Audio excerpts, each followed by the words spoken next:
আসসালামু আলাইকুম ও রহমতুল্লাহ। কাছের দেশ, কাছের দূরের দেশ বিদেশের যে যেখান থেকে দিনী ভাই ও বোনের আমাকে দেখছেন, সকলকেই আন্তরিক শুভেচ্ছা। জুমআ মুবারক।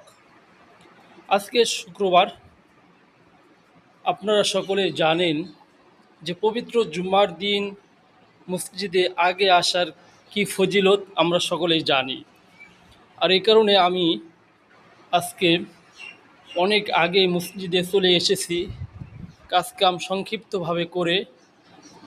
এজন্য আপনারাও আপনাদের দুনিয়াবি কাজকর্মকে সংক্ষিপ্ত করে সকলে গোসল করে পরিষ্কার পরিচ্ছন্ন হয়ে পবিত্র হয়ে আমরা ইস্তেগফার, সুবহানাল্লাহ, আলহামদুলিল্লাহ, দরুদ শরীফ পড়তে পড়তে আমরা মসজিদে আসবো এবং আমরা